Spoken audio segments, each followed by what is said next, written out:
Hey everyone, in this activity we're going to be learning about interactions in linear models. So specifically we're going to be looking at what an interaction term is in terms of linear models and predictive models more generally. How can we assess if interactions should be used in a model or not? And how we can interpret what an interaction term means when we include that in a model. So to demonstrate concepts with these interactions, we're going to be looking at a data set on mountain brushtail possums from Australia. So this is a real life data set where measurements on 104 mountain brushtail possums were collected. It's a little bit different than the American possum. This is a picture of the brushtail possum in Australia here.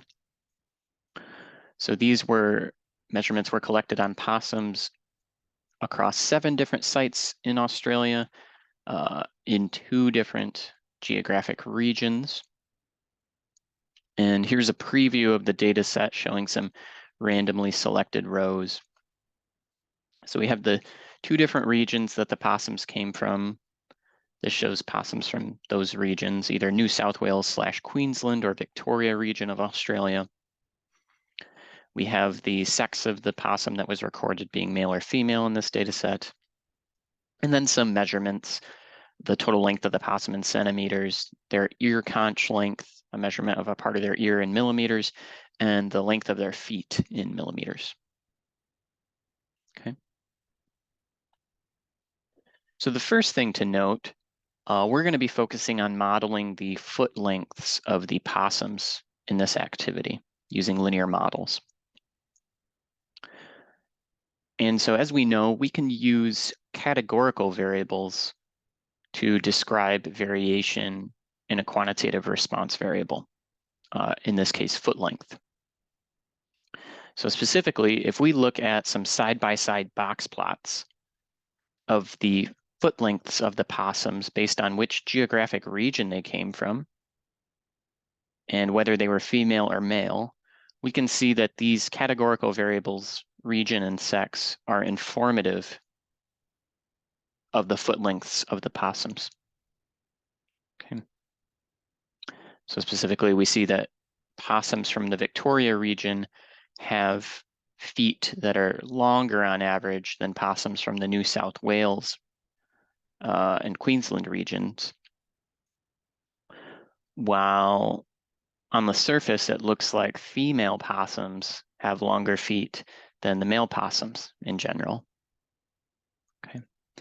And I cited the study here that discusses this data set. And it's interesting because they believe that after the fact, they've recorded the genetic information about the possums, and what they've seen is that even though these are all mountain brushtail possums, they have some genetic diversity based on the geographic region that they're from. So these possums have sort of started to evolve separately, they believe, over time, which has caused differences based on geographic region in their measurements. And we'll explore some of those patterns in this data set. Okay. So here we're considering modeling the foot lengths using the region and sex of the possum. Okay. So these are both categorical variables, each with 2 levels. So they each get 1 corresponding dummy variable. X1 is an indicator of the possum being from the Victoria region, and X2 is an indicator of the possum being a male. Okay. So here's how we can give a statement of our assumed or theoretical multiple linear regression model. So it's always important to give this equation and then define what y and each of the x's are. In this case, y is the possum's foot length. And then we give the units of measurement, millimeters, x1, again, an indicator, and x2, an indicator. Okay. So important to specify what it means when x1 is 1 and x2 is 1 and when they're 0. Okay. All right, so based on this model, we fit in the data set, we fit a regression model of this structure and obtain this estimated model output here, corresponding to this 2 predictor model. Okay. So here's our estimated model. And now y hat is the estimated possum foot length. X1's an indicator of the region being Victoria, X2 indicator of the sex being male. Okay.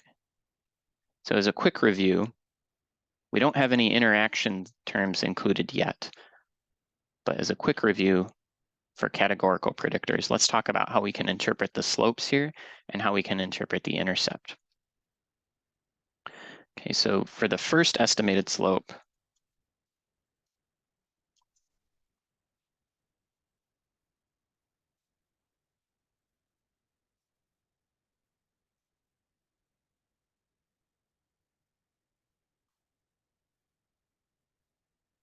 so since the first estimated slope is 7.03, and X1 is the effect of the possum being from Victoria, this means that possums from the Victoria region, possums from the Victoria region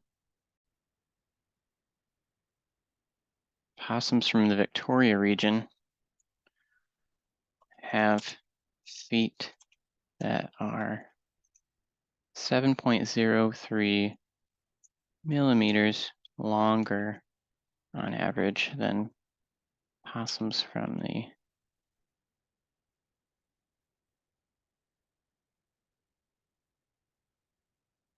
New South Wales / Queensland region.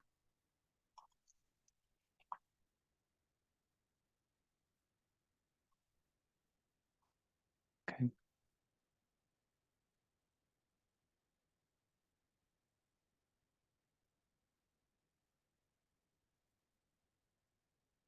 And then for the second slope, since the estimated slope for X2 is 0.21, this means that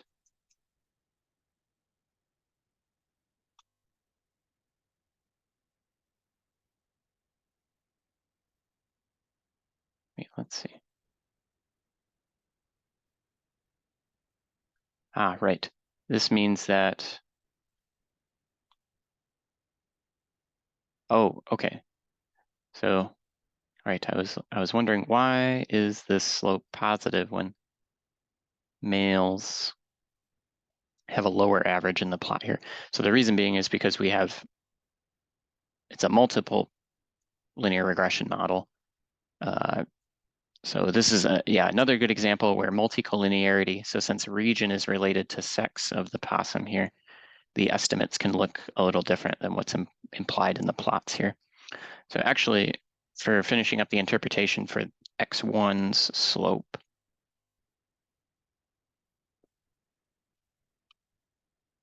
we'll say holding the sex of the possum constant. So for a given sex of possum, this is true comparing the regions to each other.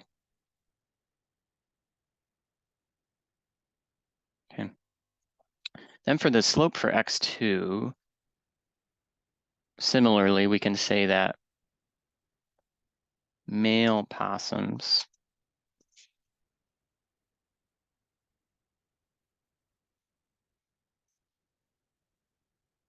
feet that are 0.21 millimeters longer on average than female possums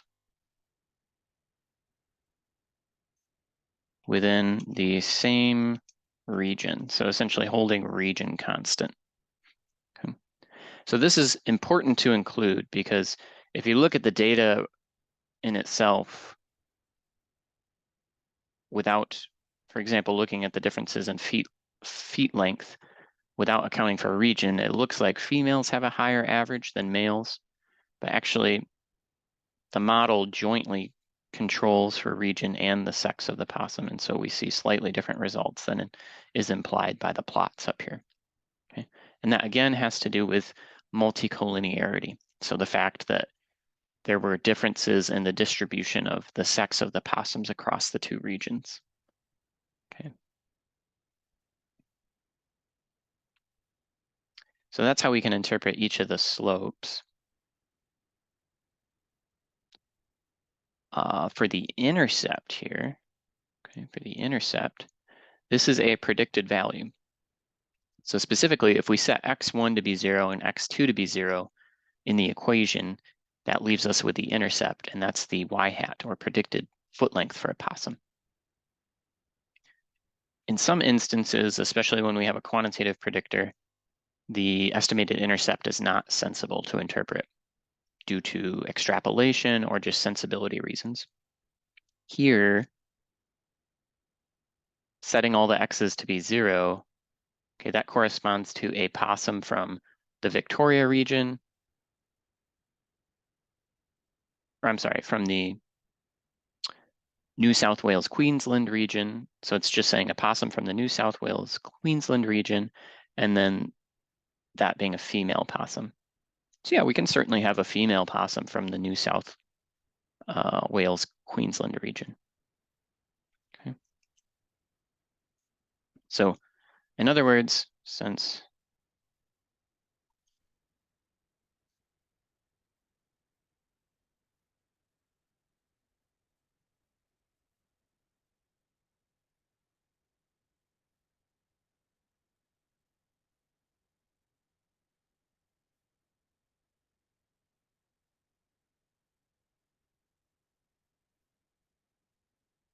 okay.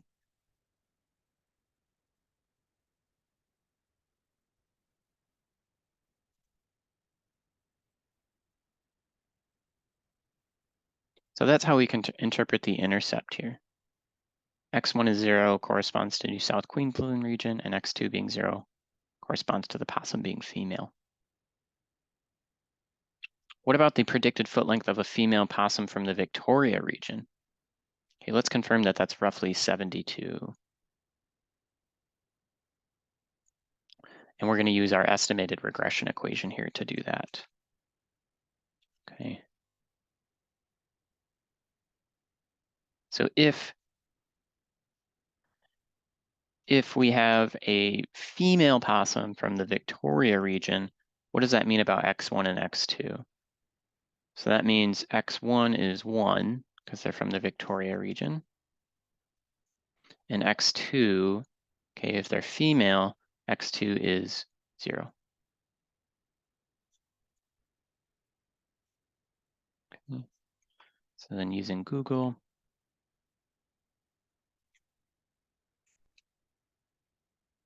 okay, we can see it's about 72.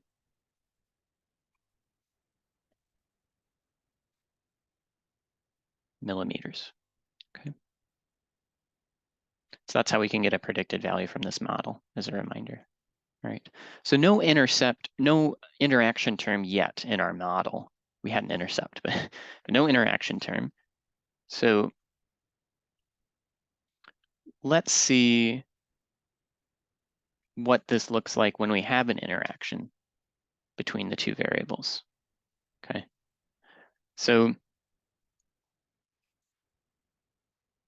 here we were plotting what we'd call the marginal distributions of each of the groups. We just looked at all the values within the Victoria region and New South Wales or Queensland, and then females and male possums. We didn't break it out by the subgroups, the cross-section of region and sex. But we can do that. So we can break out within each region, we can break it down into the female and male possums and look at that distribution. Okay. So we still see that the Victoria region, the possums have foot lengths that are longer on average than the New South Wales, Queensland region. Okay. That's consistent with these plots up here. But now we see, before it looked like females had higher averages. Now we see that within a region, okay, it looks like in one region, the males are higher, have higher or greater foot lengths on average. But then in the Victoria region, the males have a lower foot length average than the females. Okay, So since this relationship differs, males are greater in one region, but lower in the other region on average, since this relationship depends on which region you're in, this is what we call an interaction between the geographic region and the sex of the possum. Okay. If males were always consistently higher, there would not be an interaction. But since it depends on which region you're in, there is an interaction, it seems like, between sex and region of the possum. Okay. So we can incorporate this differential pattern directly into our model by using an interaction term. So an interaction term we denote like this, where it's like the product of the two predictors. So it's like we have an additional predictor, in this case, a third predictor, that is literally equal to the product of the first two predictors. Okay. So here, y is still a possum's foot length, x1 an indicator of the region being Victoria, x2 being an indicator of the possum being male. Okay. And so this interaction term will indicate if the possum is from Victoria and is male. Okay. So here is our assumed multiple linear regression model, including an interaction between the sex and region of the possum. And we can fit this in R and obtain this corresponding model output below. Okay, so here our estimated model is now this, where we have this interaction term. Okay. And we can define the terms like this. So the first question that's important to look at is, should we have even included an interaction in this model? Okay, we thought so maybe based on the plot, but that's sort of a subjective way to decide that. You know, how different does the pattern need to be across the groups to make an interaction term important? Okay, how can we decide that? Well, one objective way to decide that is to look at the AIC and BIC values of the model without the interaction term that has the two same predictors. Okay, so 501 and about 512, 502 and 512-ish. And then look at the AIC and BIC values when you do include the interaction term in the model. Okay. And if the AIC and BIC terms metrics are lower for the interaction model, then we should include that interaction term in the model. Okay. So since the model without the interaction term has, or I guess we'll word it as, since the model with the interaction term has smaller AIC,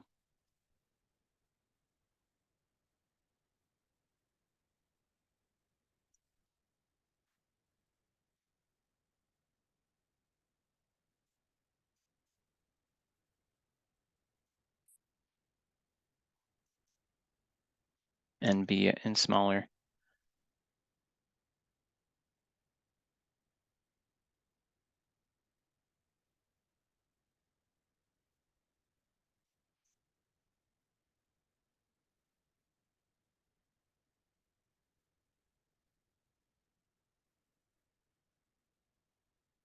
Okay, so here's the one from the not interaction term model, and then here's the AIC value here, and then the BIC value here for the interaction model. Okay. So since the model with the interaction term has a smaller AIC and a smaller BIC value,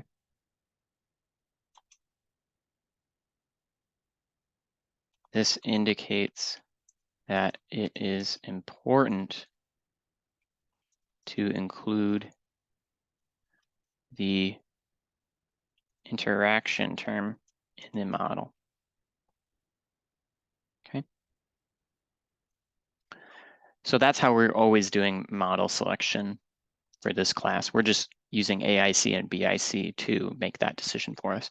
There's other ways you can do this, such as looking at the p-values. That's what statisticians would tend to lean towards, pure statisticians. You know, AIC and BIC are also very widely used, and it's a nice simple rule because you just pick the model with the smaller AIC and BIC values, and these have very nice statistical properties that people have shown. Okay, so they tend to, as your sample size gets bigger, they tend to do a good job of selecting the best model. Okay. But there are other ways as well, again, such as the p-values, or some people use cross-validation, which we will potentially learn about in a different activity. Okay, but that's how we'll do it here. So let's talk about how we interpret these slopes. Okay. So now it's more tricky with the interaction term. Okay. So what we have to do is think about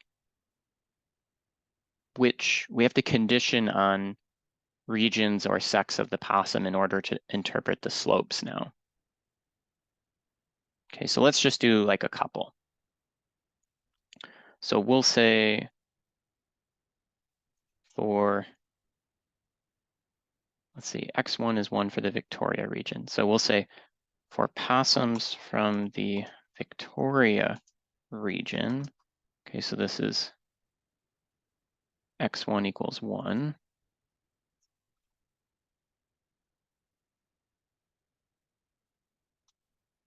So for possums from the Victoria region,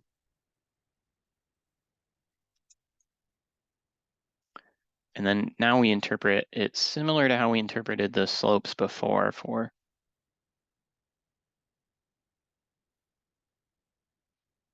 the males versus females. But we have to condition on region first, since we have this interaction now. So for possums from the Victoria region,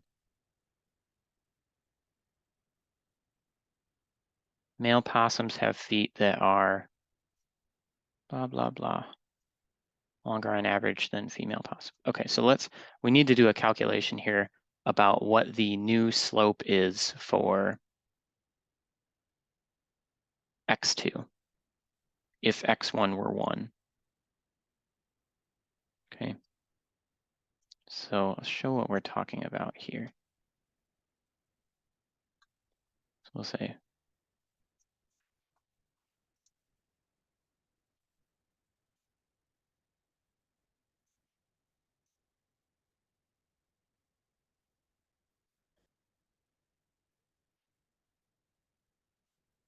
okay, so given that X1 is 1, so given that possums are from the Victoria region,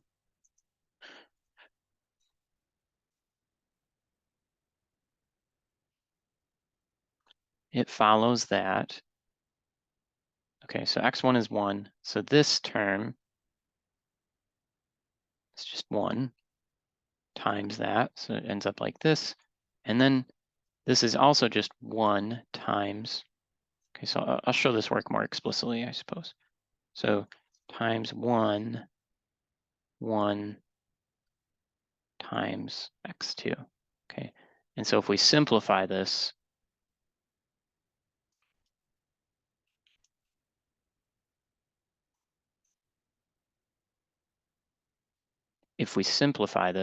what we end up with is a new intercept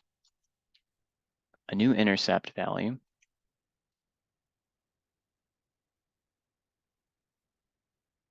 and a new slope for X2. Not sure if Google will be able to handle this or not.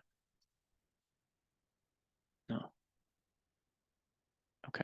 Well, what we can do is we take, this ends up being minus 2.8 times X2.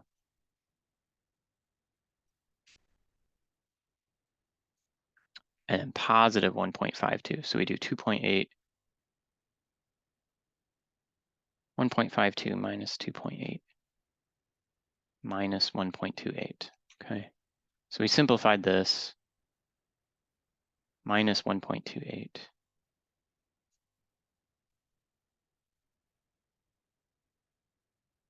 Yes. Okay, so if you simplify the terms,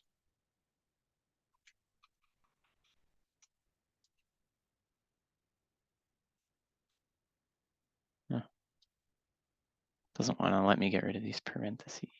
There we go. Okay. So if you simplify terms here, you end up with a new intercept and a new slope for x2. And so now what this implies is that for possums from the Victoria region, okay, x2 again is an indicator of the sex being male.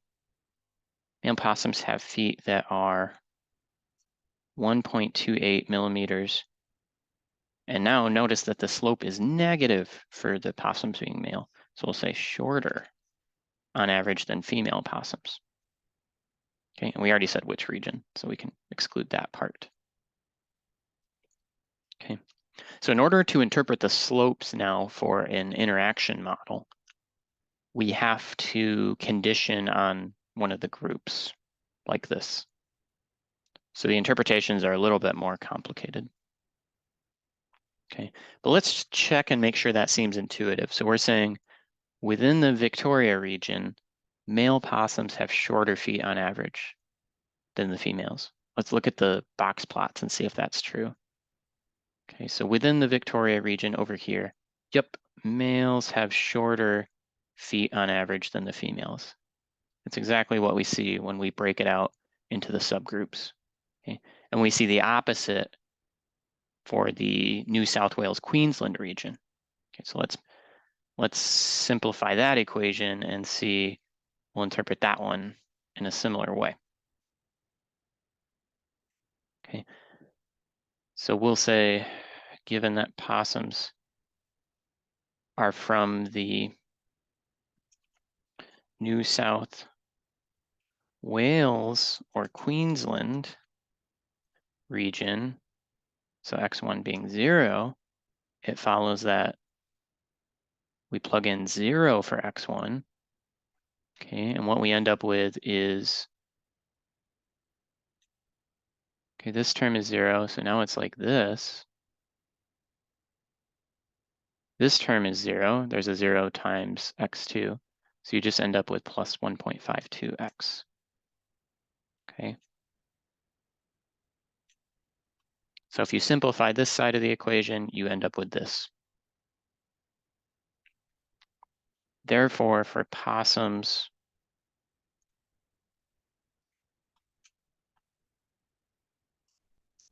from the New South Wales, Queensland region, okay, male possums have feet that are 1.52 millimeters longer because the slope is positive in our simplified equation, longer on average than female possums. Okay, and again, let's double check based on the subplots. Okay, so we kind of have one statement about the slopes, and then we have a second statement. Okay, so maybe we'll just number those to make it a little easier. Okay. There we go. So, right, so we said within the New South Wales, Queensland region, males had longer feet than the females. Okay, is that? Yes, that is what we see here. Okay. So that's how we can interpret some of the slopes in this model. And so what can we say about how the effect of sex on the foot length varies for this model? Well, for possums from the Victoria region, we have that males are shorter in terms of their feet on average, that possums for the New South Wales, Queensland region have feet that are longer than the females on average. Okay. The intercept is fortunately not as complicated to interpret. So we say since the estimated intercept is 64.38,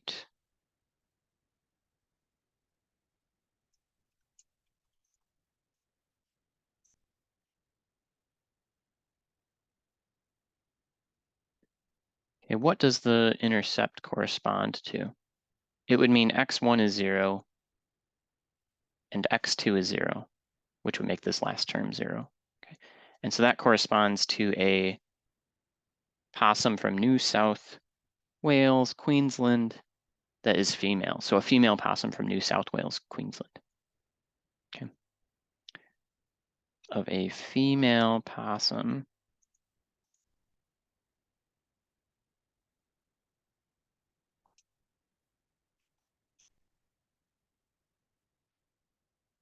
and let's see if that looks about right based on the box plots. Female, it's the green box from New South Wales, Queensland. Yep, that seems correct. Okay. Lastly, let's use our interaction model to get a predicted foot length of a female possum from the Victoria region. Okay.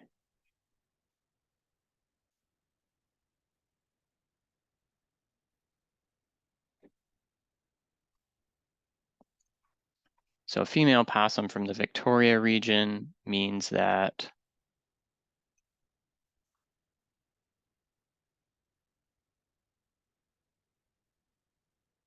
x1 is 1, x2 is 0. x1 is 1.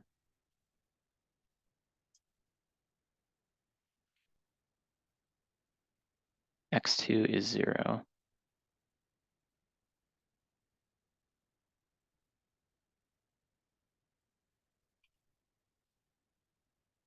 Okay, so lots of terms 0 out here.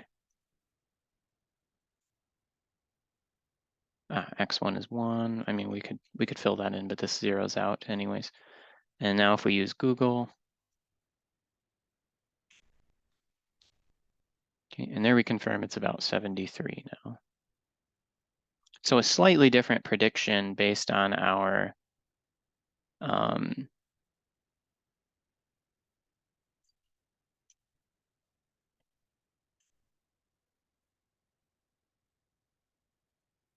interaction model.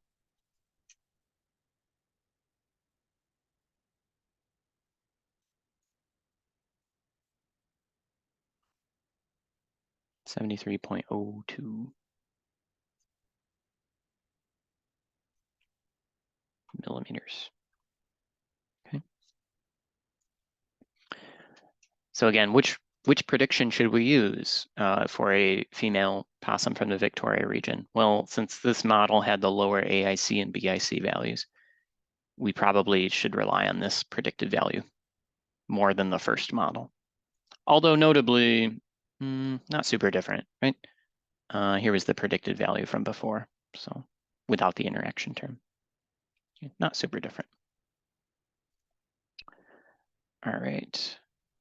So that was the interaction of two categorical predictors. What about the interaction of a categorical and a quantitative predictor?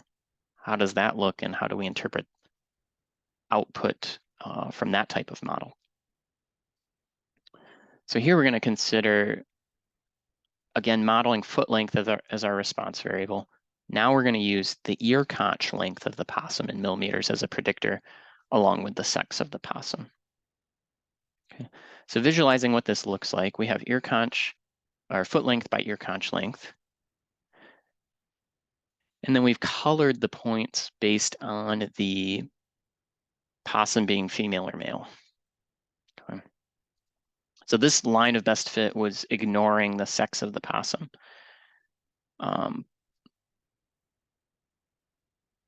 we just essentially here, how this model works is that we have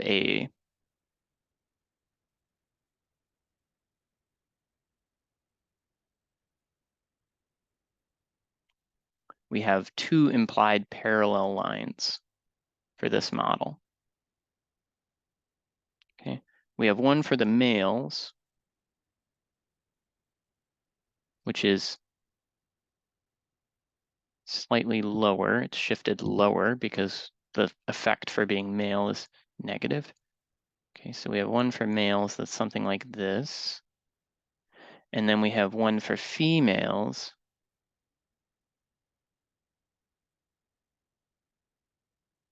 that looks something like this. These are the implied predicted lines for each group. Okay, so they're perfectly parallel lines for each group based on this model that are just shifted vertically. Essentially, they're given a different intercept. Okay. That's what this model implies because there is no interaction.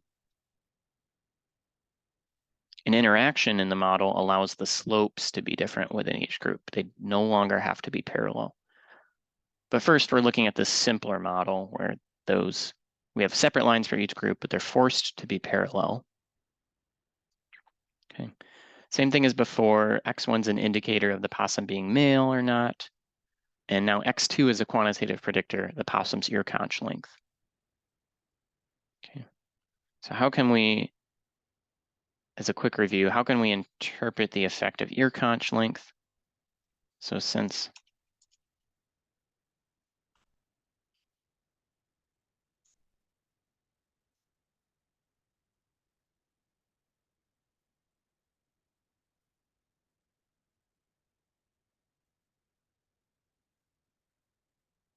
this means that for every one,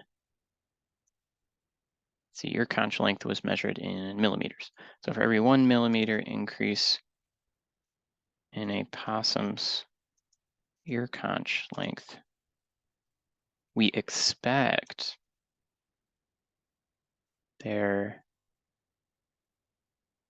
foot length to increase by 0.84, also millimeters on average.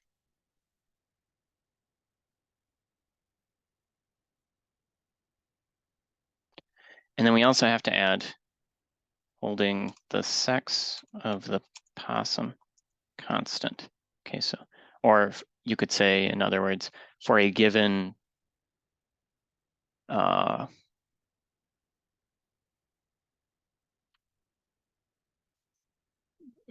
sex of the possum. You can always just say holding sex of the possum constant. Okay. So that's how we can describe the slope for ear conch length here, which we also refer to as the effect of ear conch length. Okay. How do we interpret the estimated intercept here? So the estimated intercept is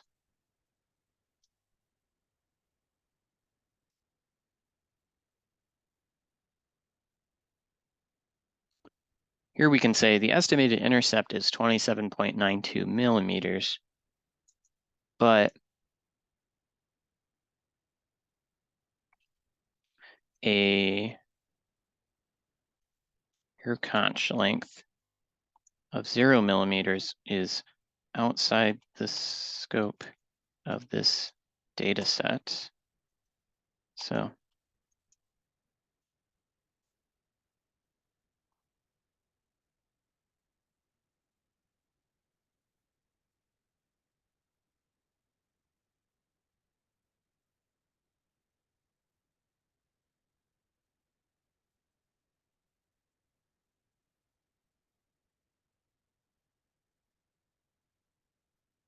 okay.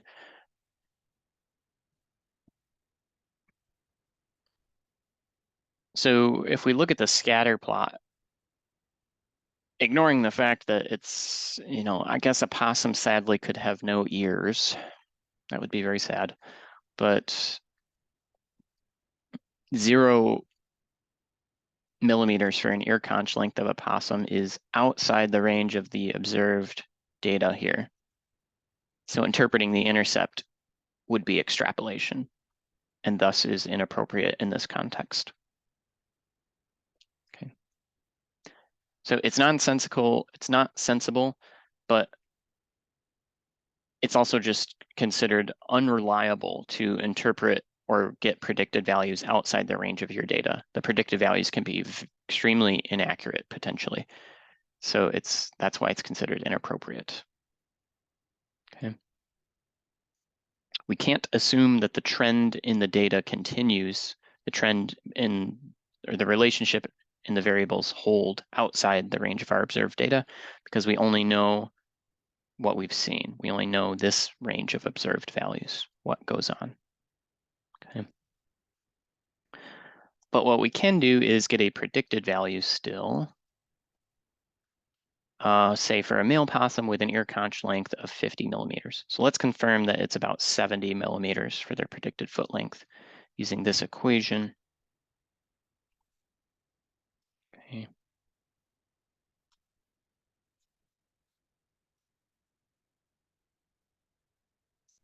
So here's our equation. We say a ear conch length of 50. Okay, so we plug in 50 for x2. And then we're saying a male possum. So when it's a male possum, x1 is 1. Okay, so x1 is 1. Simplify our equation, throw it into Google. Say, thanks, Google. 69.63.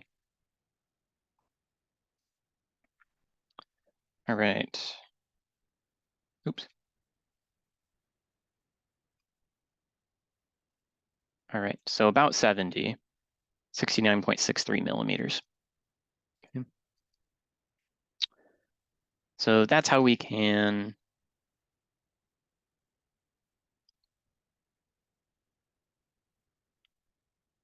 get a predicted foot length of a male possum using this model with an ear conch length of 50 millimeters. Okay, and 50 millimeters, if we look at this, and then we see male possums are in the blue points. Yeah, that's definitely within the range of our observed data for the blue points. So it's important that we look at the range of the blue points, because if we want to get a predicted value for a male, it has to be within the observed range of values for males. Otherwise, it's extrapolation. Okay, in this case, both groups kind of overlap a lot, so that's not too much of a concern, but this was appropriate here. Okay. So like I mentioned, this model implicitly assumes that there are separate lines for each group, males and females, that are perfectly parallel to each other in terms of the predicted values. That could be a reasonable assumption. If that is the case, you want to keep the model as is, because if the lines are parallel and you estimate the slopes by pooling the groups together like that, you have more information and so can get a more reliable estimate of the slope. But sometimes you may have the case that the groups should not really have parallel lines, in which case by enforcing that constraint, your predictions will actually be worse. So here is what the data looks like if we allowed the slopes to vary in each group, to be slightly different. Okay. So does it seem like the slopes are quite a bit different within each of the two groups here? If we allow that to vary based on the possum being female or male?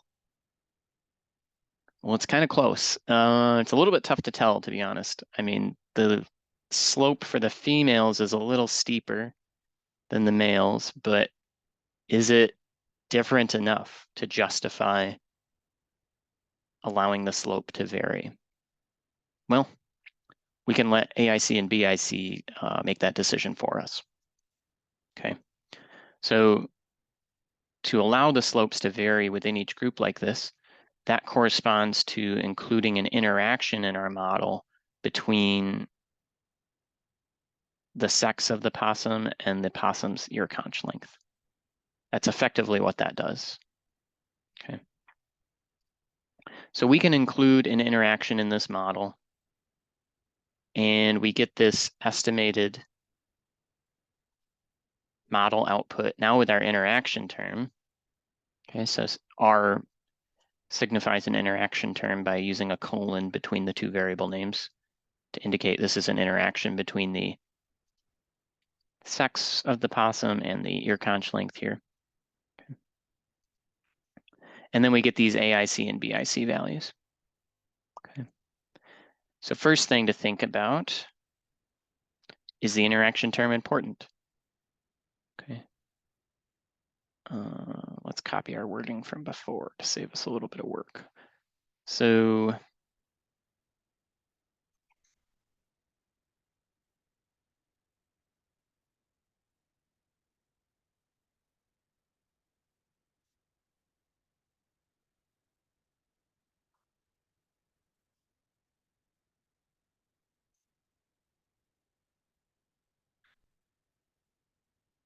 okay.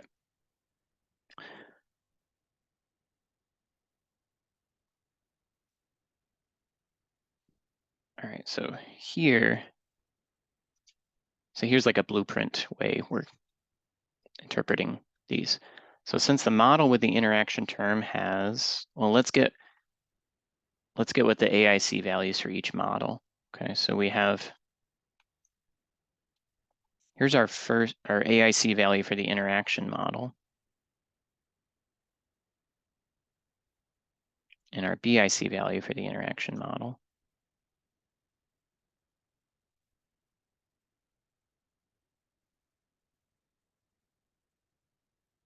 And then let's see what our AIC and BIC values were for the model with ear conch length that did not have an interaction term. Okay, it's like this.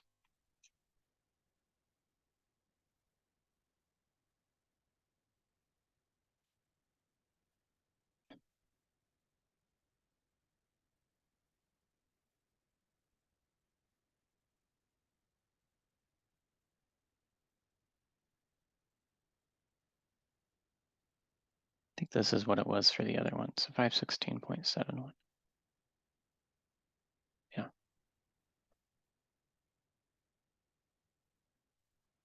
Okay, 506.18. Yeah. Okay. So since the model with an interaction term has a smaller AIC value, but in this case it's oh, they disagree, but a larger BIC value in the model without an interaction.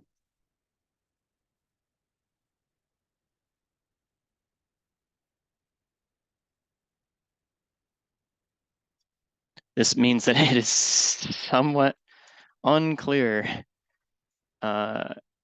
whether or not we should include the interaction term in the model. Okay, so yeah, this is a real data set. This can happen where, typically AIC and BIC agree, but when it's close, when it's borderline, it can be the case that one implies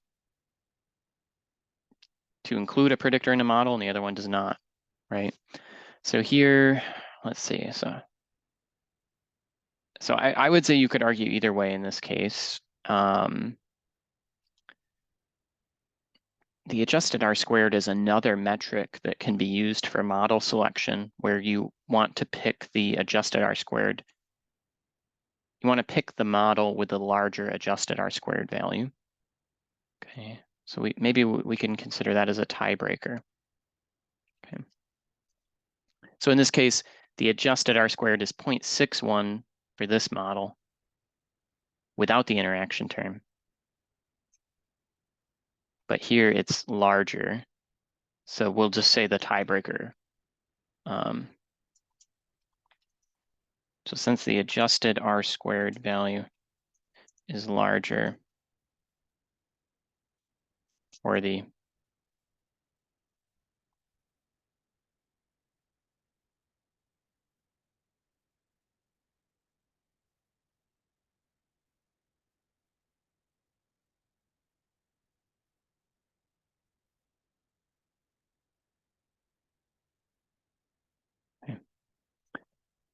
So yeah, certainly I would say one could argue either way here because AIC and BIC are both quite reliable. So the fact that they disagree means it's somewhat ambiguous whether or not this interaction term should be included in the model. Okay. In real life, maybe you'd want to collect some more data. That's not always a possibility. So again, just to say, like if we had to make a decision here, I would just, since AIC and BIC disagree, refer to another metric, which in this case, you can use the adjusted R squared, where you pick the model with the larger adjusted R squared. Okay. It's not often that that'll happen though, where AIC and BIC disagree. Okay. So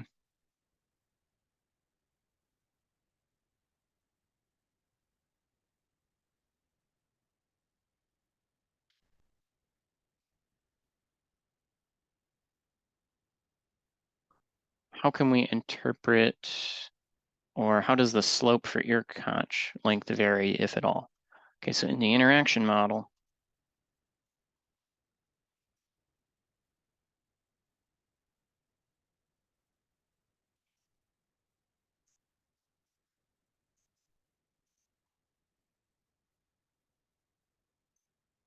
it does, the slope for ear conch length varies based on the sex of the possum. Okay, how does it vary?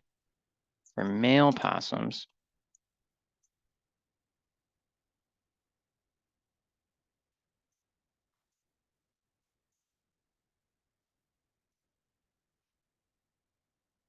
okay, so let's use the equation again.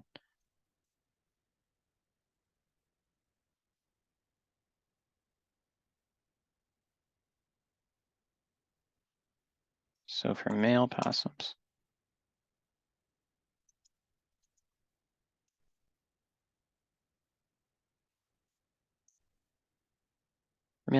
it follows that. Okay, so for males, that means x1 is 1. Okay, so we would have this.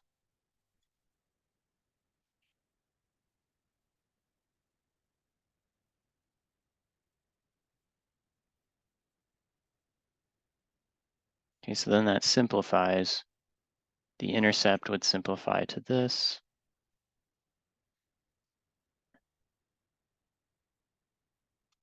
Okay, and then the slope for x2, if we combined these two terms, the slope for x2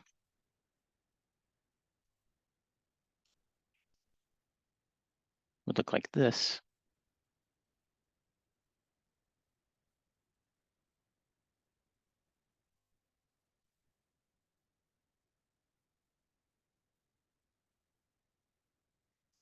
So we'd say thus, for male possums, the estimated slope for ear conch length is 0.73.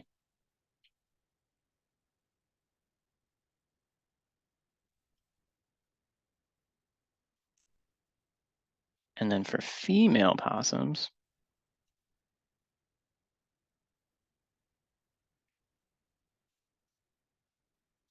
okay, so for female possums, let's see what the equation simplifies down to.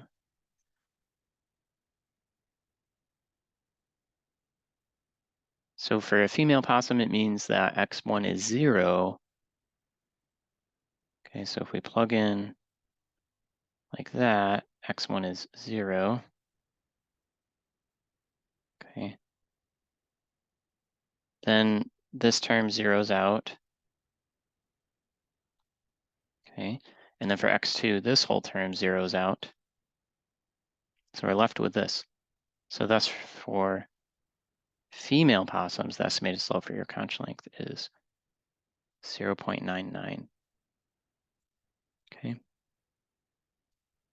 So 0.73 for males, 0.99 for females. So the females have a little bit steeper of a slope. Let's see if that aligned with the plots that we had. Okay, so yeah, so the line is a little bit steeper for the females than for the males, right? So that coincides with how we interpreted the results of the model here. All right, now let's get a predicted value again. So confirm that the predicted foot length of a male possum with an ear conch length of 50 is 70.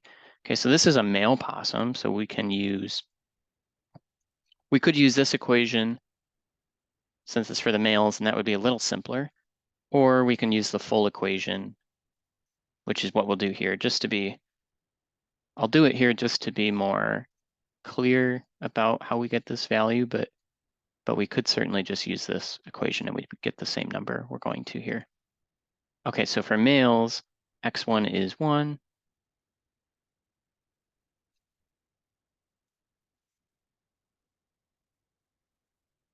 Okay, so that simplifies like that. And then we're saying their ear conch length is 50.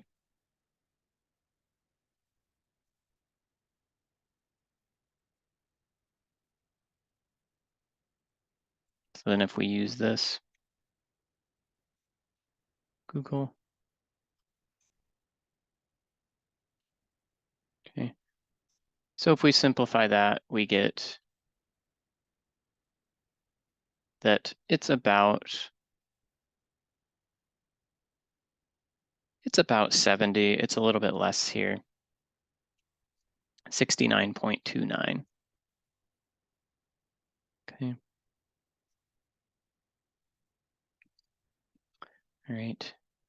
And we can see that we would get the same thing if we used this equation, where we instead did this. We would also get 69.29. Okay, so it's about the same. So not really 70, it's more like 69. All right. Okay. So note that in the plot above, though, corresponding to this interaction model, we do have these kind of two separate groups of points within each group, within female and male penguins, possums. This can often mean that there's another categorical variable that is not being accounted for in the model that is important, right? In this case, if we color the points based on the geographic region that the possums are from, okay, we can see that that is what is defining this separation in the points. So we have the pink points are for possums from the Victoria region, red or orangish ones for New South Wales, Queensland. Okay. Now we see that maybe this relationship or difference in the slopes is more caused potentially by the geographic regions being different than the differences between males and females. Okay. So here, if we account for the region as well, okay, so we account for a vertical shift based on the region. So we add the region that the possum's from as a predictor in the model while still considering this interaction term. Okay, now we can see, should the slopes vary if we accounted for a region as well? It seems like within each group, maybe after you account for a region, it's okay if the slopes are parallel. Okay, so let's see what the AIC and BIC values say here. Okay, so this is for the model now where we've also included the region. Okay, and let's just say for this model is the slope for ear conch always the same? How does it vary for this model? Okay, so now the slope for ear conch depends on the sex of the possum. Okay, so for male possums, okay, let's see what our equation is for male possums. Okay, so for male possums,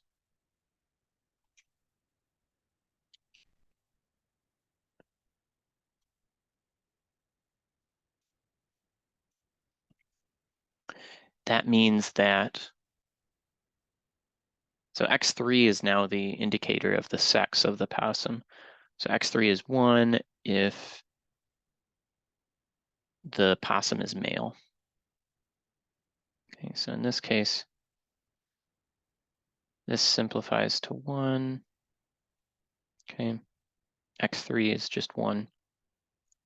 Okay. So now we have that, oops, did this wrong. X3 is 1, so this is like this. Okay, and then this term simplifies to 1 times 1. Okay. So then that simplifies down, showing all our work here, we combine this term and this term to get the new intercept. Okay, so this plus 11.1 or 11.7. Okay. That seems about right. Okay. Yep. So there's our new intercept after we combined it with this term. Okay, well, now we have a new slope for x2 that's 0.52 minus 0.24.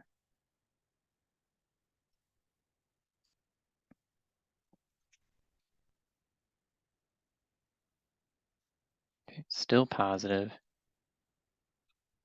All right, so there's our new equation for male possums.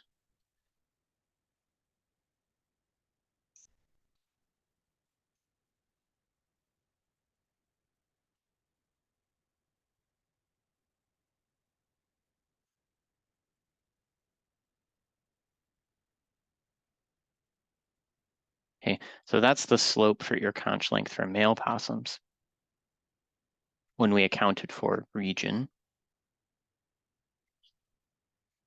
So I guess before we said that, so the slope for ear conch length varies by the sex of possum. Okay, and then specifically we found this.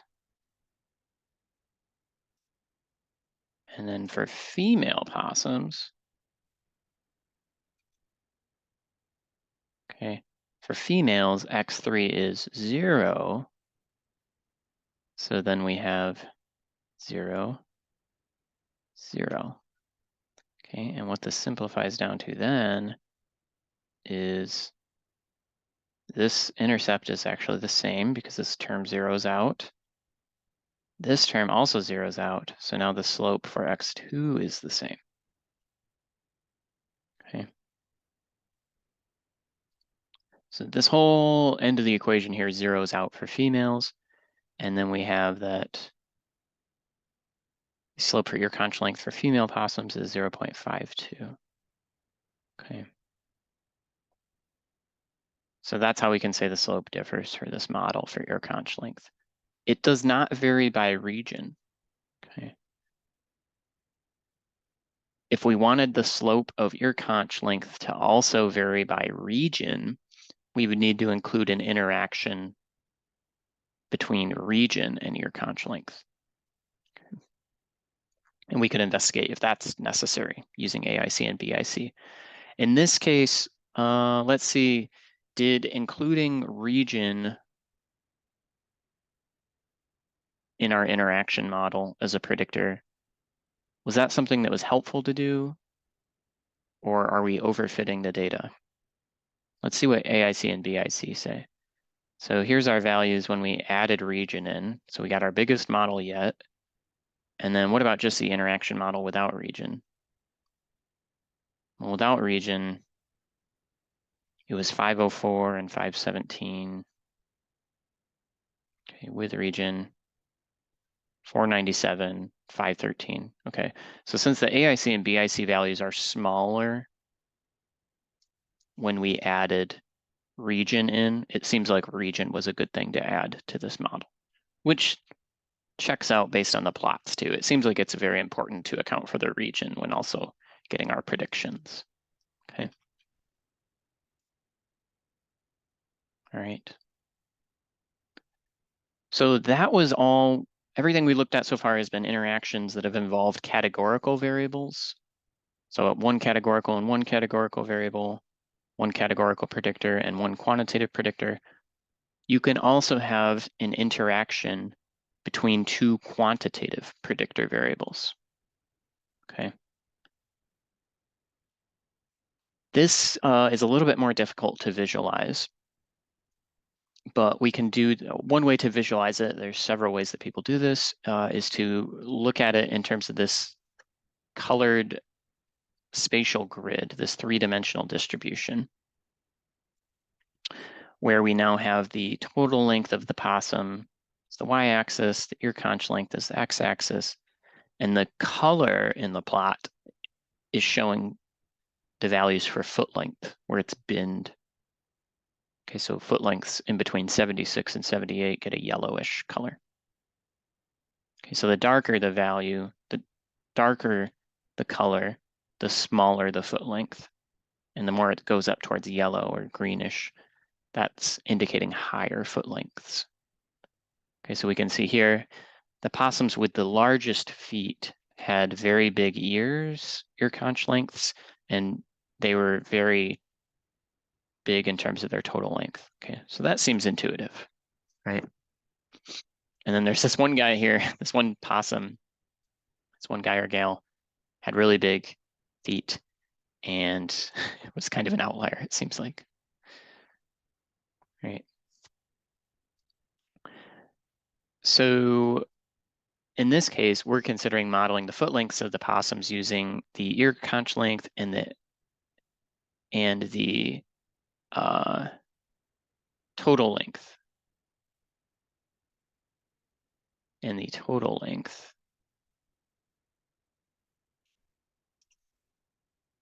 of the possums, okay, as our two predictors.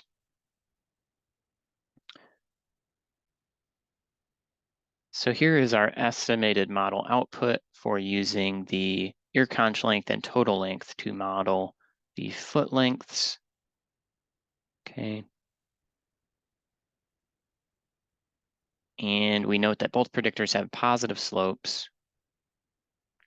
But does there appear to be an interaction? Okay. So looking at this plot to visually explore whether an interaction is present or not. Okay. What we're looking for is that if there is no interaction, it should be a consistent trend that as ear conch length gets bigger, say, the foot lengths should get bigger. Okay, so in other words, as we move from left to right on the plot, it should be that the colors go from darker to lighter. Conversely, or on the other hand, for total length, we should see a consistent pattern going from top or from bottom to top of the plot. So we should see the colors go from dark to light consistently everywhere in the plot. Okay.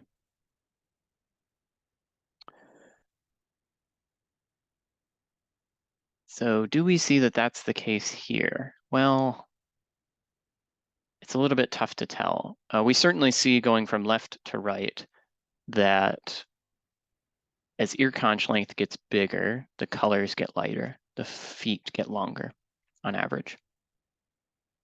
But going from top to bottom or bottom to top, that pattern is not as clear. Okay, it looks like here it's like darker down here for sure.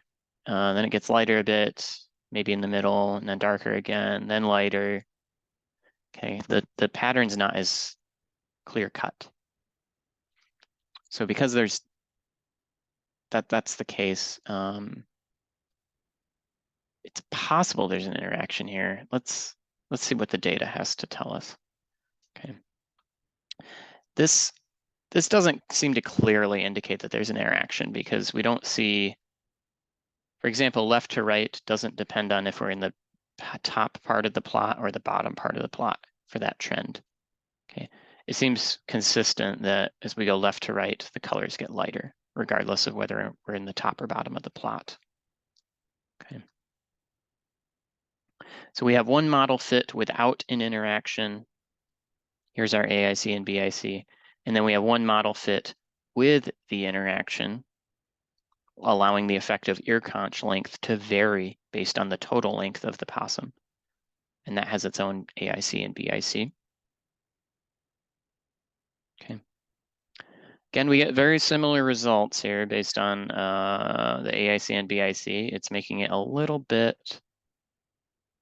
the models are quite close, but they do agree this time, AIC and BIC. Okay. So since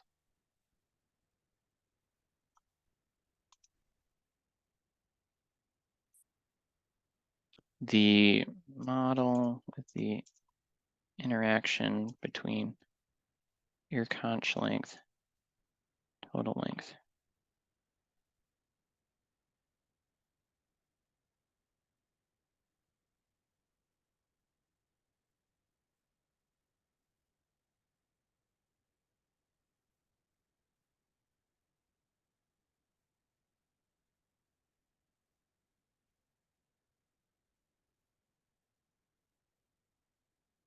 okay. So the AIC values for the interaction term are here. Like I said, it's close, but it is smaller for the interaction model. 470. Oh no, I'm sorry. It's not smaller for the interaction model. It has a larger, larger.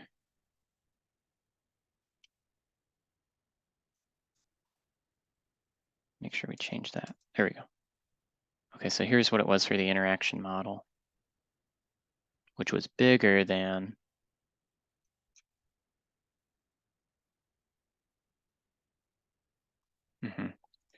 and then here's for the not interaction model.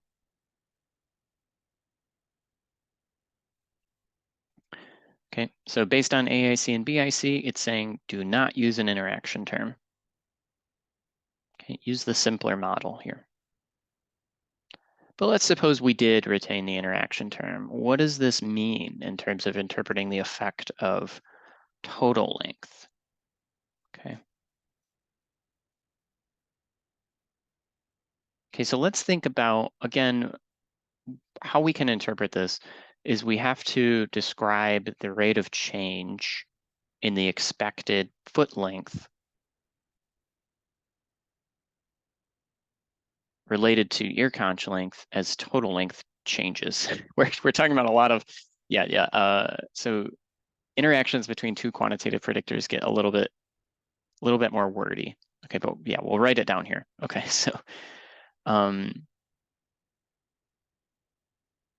so for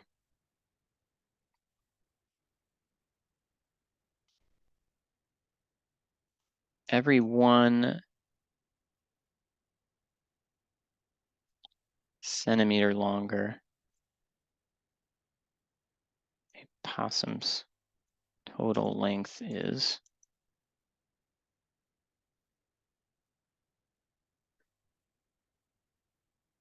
the estimated slope for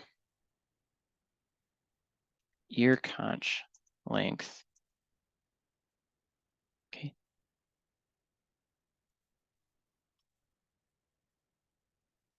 So let's write out our equation here to calculate how this slope changes. Okay, so if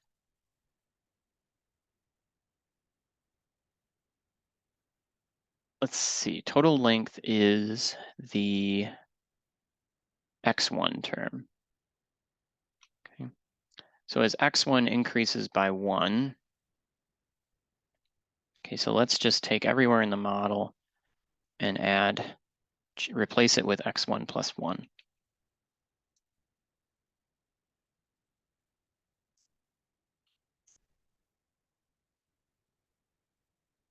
Okay, and then simplify.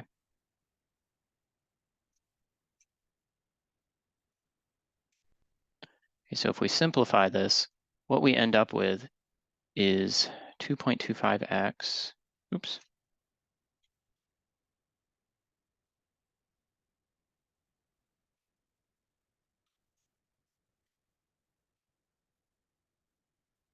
Okay. We'd end up with 2.25 plus this for the intercept. Okay, so we'd end up with a new intercept of that.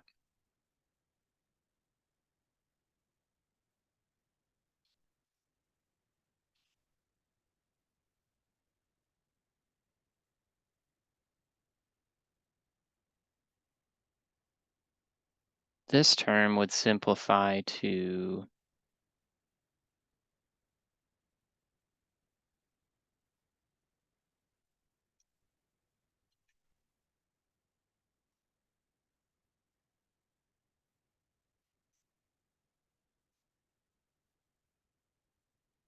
this. Okay, so we distribute the minus 0.02 .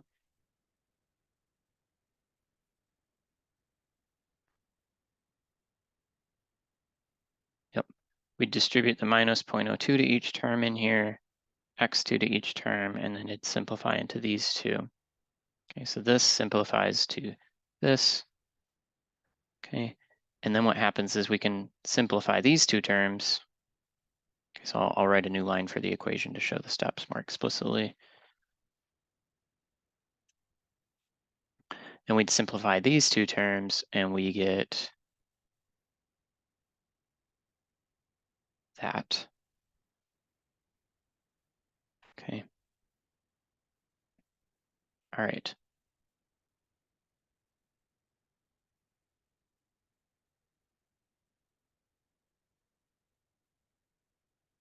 And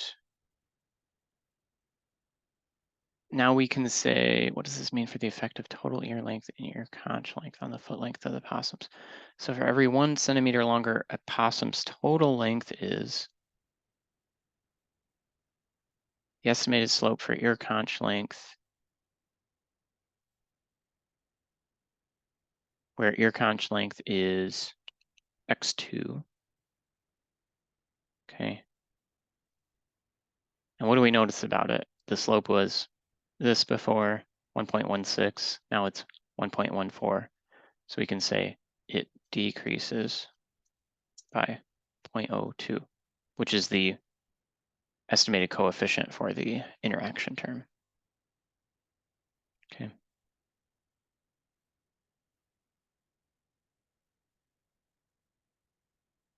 All right. And we could go through similar work and find a similar conclusion for how the effect of, or the estimated slope for total length changes for a 1 unit increase in ear conch length. Okay. We would find a similar result. Okay. So yeah, quantitative interactions between two quantitative predictors are a little bit dicier to interpret. But in terms of predictive modeling, the biggest thing that we're concerned with is, do we need to include the interaction term in the model or not? Which we use AIC or BIC to decide that by fitting a model without the interaction term, a model with the interaction term, okay, and then comparing the AIC and BIC values. So the most important thing to take away from this example here is that we should not include the interaction term based on the AIC and BIC values. Okay. So since the model with the interaction, this indicates that the interaction term is, oh, I had that wrong here. is not important to include in the model. We always want the model with the smaller AIC and smaller BIC values. Okay. So there's always lots of possibilities for interactions. We've looked at only two-way interactions, so interactions between two predictors. You can have three-way interactions, which involve products of three predictors. Those get even more difficult to interpret. But in terms of, again, in terms of model selection and predictive modeling, you can just consider it and use AIC or BIC to decide if you want to include a three-way interaction. Yeah, it's not often many settings I would think need a three-way interaction or that it would be helpful, but it is something you technically could consider, and so on, higher order interactions. But in general, I would say most people only consider second order or a single interaction between variables, not anything higher order. Okay. So that was this activity on interactions in linear models.